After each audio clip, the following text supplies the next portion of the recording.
Good afternoon. I want to speak today to the unfolding situation in Afghanistan, the developments that have taken place in the last week, and the steps we're taking to address the rapidly evolving events. My national security team and I have been closely monitoring the situation on the ground in Afghanistan and moving quickly to execute the plans we had put in place to respond to every constituency, including contingency, including the rapid collapse we're seeing now. I'll speak more in a moment about the specific steps we're taking, but I want to remind everyone how we got here and what America's interests are in Afghanistan. We went to Afghanistan almost 20 years ago with clear goals. Get those who attacked us on September 11, 2001, and make sure al-Qaeda could not use Afghanistan as a base from which to attack us again. We did that. We severely degraded al-Qaeda in Afghanistan. We never gave up the hunt for Osama bin Laden, and we got him. That was a decade ago. Our mission in Afghanistan was never supposed to have been nation building.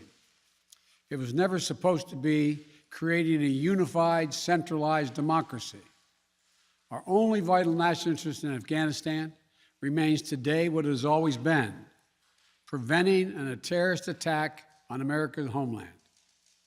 I've argued for many years that our mission should be narrowly focused on counterterrorism, not counterinsurgency or nation building. That's why I opposed the surge when it was proposed in 2009 when I was vice president.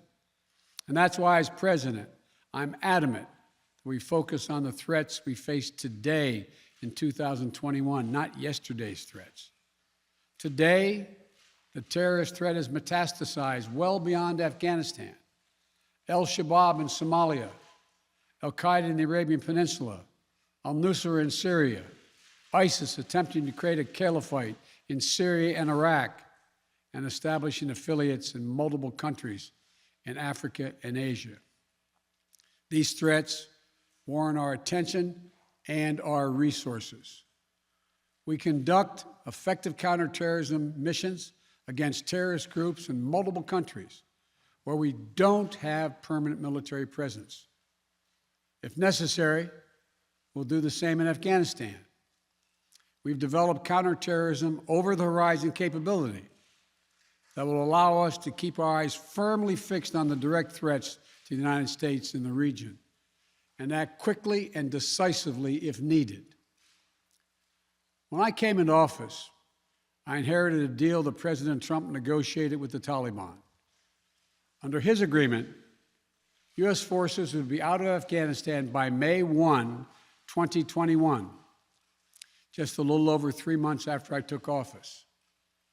U.S. forces had already drawn down during the Trump administration from roughly 15,500 American forces to 2,500 troops in country. And the Taliban was at its strongest militarily since 2001. The choice I had to make as your president was either to follow through on that agreement or be prepared to go back to fighting the Taliban in the middle of the spring fighting season. There would have been no ceasefire after May 1.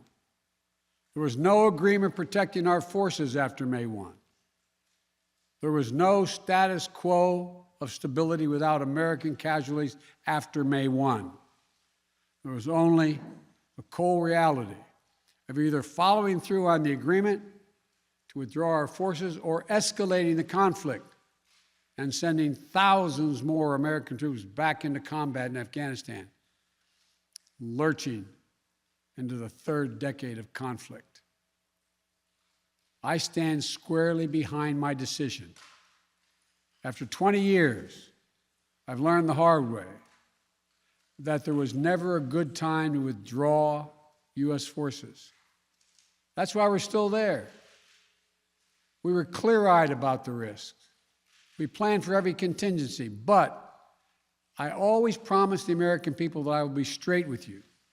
The truth is, this did unfold more quickly than we had anticipated. So what's happened? Afghanistan political leaders gave up and fled the country. The Afghan military collapsed, sometime without trying to fight. If anything, the developments of the past week reinforced that ending U.S. military involvement in Afghanistan now was the right decision. American troops cannot and should not be fighting in a war and dying in a war that Afghan forces are not willing to fight for themselves. We spent over $1 trillion. We trained and equipped an Afghan military force with some 300,000 strong, incredibly well equipped, a force larger in size than the militaries of many of our NATO allies. We gave them every tool they could need. We paid their salaries, provided for the maintenance of their Air Force, something the Taliban doesn't have. Taliban does not have an Air Force. We provided close air support. We gave them every chance to determine their own future. What we could not provide them was the will to fight for that future. There's some very brave and capable Afghan special forces units and soldiers. But if Afghanistan is unable to mount any real resistance to the Taliban now, there is no chance that 1 year, 1 more year, 5 more years, or 20 more years of U.S. military boots on the ground would have made any difference. And here's what I believe to my core. It is wrong to order American troops to step up when Afghanistan's own armed forces would not.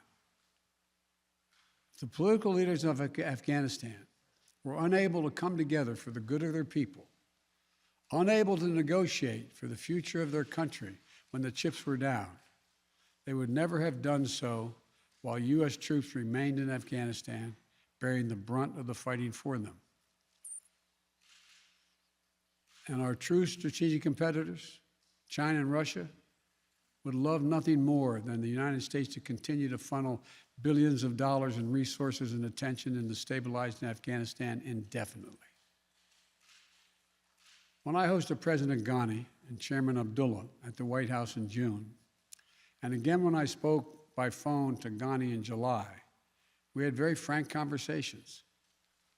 We talked about how Afghanistan should prepare to fight their civil wars after the U.S. military departed, to clean up the corruption in government so the government could function for the Afghan people. We talked extensively about the need for Afghan leaders to unite politically. They failed to do any of that. I also urged them to engage in diplomacy, to seek a political settlement with the Taliban. This advice was flatly refused. Mr. Ghani insisted the Afghan forces would fight, but obviously he was wrong. So I'm left again to ask of those who argue that we should stay, how many more generations of America's daughters and sons would you have me send to fight Afghanistan's civil war when Afghan troops will not? How many more lives, American lives, is it worth? How many endless rows of headstones at Arlington National Cemetery? I'm clear on my answer. I will not repeat the mistakes we've made in the past. Mistake of staying and fighting indefinitely in a conflict that is not in the national interest of the United States, of doubling down on a civil war in a foreign country, of attempting to remake a country through the endless military deployments of U.S. forces. Those are the mistakes we cannot continue to repeat because we have significant vital interest in the world that we cannot afford to ignore. I also want to acknowledge how painful this is to so many of us. The scenes we're seeing in Afghanistan, they're gut-wrenching, particularly for our veterans, our diplomats, humanitarian workers, for anyone who has spent time on the ground working to support the Afghan people. for those who have lost loved ones in Afghanistan, and for Americans who have fought and served in the country, serve our country in Afghanistan. This is deeply, deeply personal. It is for me as well. I've worked on these issues as long as anyone. I've been throughout Afghanistan during this war, while the war was going on, from Kabul to Kandahar to the Kunar Valley. I've traveled there on 4 different occasions. I met with the people. I've spoken to the leaders. I spent time with our troops. And I came to understand firsthand what was and was not possible in Afghanistan. So now we're focused on what is possible. We will continue to support the Afghan people. We will lead with our diplomacy, our international influence, and our humanitarian aid. We'll continue to push for regional diplomacy and engagement to prevent violence and instability. We'll continue to speak out for the basic rights of the Afghan people, of women and girls, just as we speak out all over the world. I've been clear, the human rights must be the center of our foreign policy, not the periphery. But the way to do it is not through endless military deployments. It's with our diplomacy, our economic tools, and rallying the world to join us. Well, let me lay out the current mission in Afghanistan. I was asked to authorize, and I did, 6,000 U.S. troops to deploy to Afghanistan for the purpose of assisting in the departure of U.S. and allied civilian personnel from Afghanistan, and to evacuate our Afghan allies and vulnerable Afghans to safety outside of Afghanistan. Our troops are working to secure the airfield and to ensure continued operation of both the civilian and military flights. We're taking over air traffic control. We have safely shut down our embassy and transferred our diplomats. Our diplomatic presence is now consolidated at the airport as well. Over the coming days, we intend to transport out thousands of American citizens who have been living and working in Afghanistan. We'll also continue to support the safe departure of civilian personnel, the civilian personnel of our allies who are still serving in Afghanistan. Operation Allies Refugee, which I announced back in July, has already moved 2,000 Afghans who are eligible for special immigration visas and their families to the United States. In the coming days, the U.S. military will provide assistance to move more SIV-eligible Afghans and their families out of Afghanistan. We're also expanding refugee access to cover other vulnerable Afghans who worked for our embassy. U.S. non-governmental agencies, or U.S. non-governmental organizations, and Afghans who otherwise are at great risk, in U.S. news agencies. I know there are concerns about why we did not begin evacuating Afghans civilians sooner. Part of the answer is some of the Afghans did not want to leave earlier, still hopeful for their country. And part of it because the Afghan government and its supporters discouraged us from organizing a mass exodus to avoid triggering, as they said, a crisis of confidence. American troops are performing this mission as professionally and as effectively as they always do, but it is not without risks. As we carry out this departure, we have made it clear to the Taliban, if they attack our personnel or disrupt our operation, the U.S. presence will be swift and the response will be swift and forceful. We will defend our people with devastating force if necessary. Our current military mission will be short in time, limited in scope, and focused in its objectives. Get our people and our allies to safety as quickly as possible. And once we have completed this mission, we will conclude our military withdrawal. We will end America's longest war after 20 long years of bloodshed.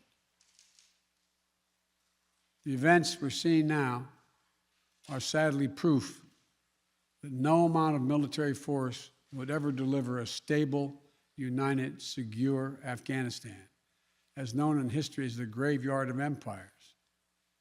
What's happening now could just as easily happen 5 years ago or 15 years in the future. We have to be honest. Our mission in Afghanistan is taking many missteps, made many missteps over the past 2 decades. I'm now the 4th American president to preside over war in Afghanistan, 2 Democrats and 2 Republicans. I will not pass this responsibility on to a 5th president. I will not mislead the American people by claiming that just a little more time in Afghanistan will make all the difference. Nor will I shrink from my share of responsibility for where we are today and how we must move forward from here. I am President of the United States of America, and the buck stops with me. I'm deeply saddened by the facts we now face, but I do not regret my decision to end America's warfighting in Afghanistan and maintain a laser focus on our counterterrorism missions there and other parts of the world. Our mission to degrade the terrorist threat of al-Qaeda in Afghanistan and kill Osama bin Laden was a success. Our decades-long effort to overcome centuries of history and permanently change and remake Afghanistan was not, and I wrote and believed it never could be. I cannot and will not ask our troops to fight on endlessly in another country's civil war, taking casualties, suffering life-shattering injuries, leaving families broken by grief and loss. This is not in our national security interest. It is not what the American people want. It is not what our troops, who have sacrificed so much over the past 2 decades, deserve. I made a commitment to the American people when I ran for president that I would bring America's military involvement in Afghanistan to an end. While it's been hard and messy, and yes, far from perfect, I've honored that commitment. More importantly, I made a commitment to the brave men and women who serve this nation that I wasn't going to ask them to continue to risk their lives in a military action that should have ended long ago. Our leaders did that in Vietnam when I got here as a young man. I will not do it in Afghanistan. I know my decision will be criticized, but I would rather take all that criticism than pass this decision on to another president of the United States, yet another one, a 5th one, because it's the right one, it's the right decision for our people, the right one for our brave service members who risk their lives serving our nation, and it's the right one for America. Thank you. May God protect our troops, our diplomats, and all brave Americans serving in harm's way.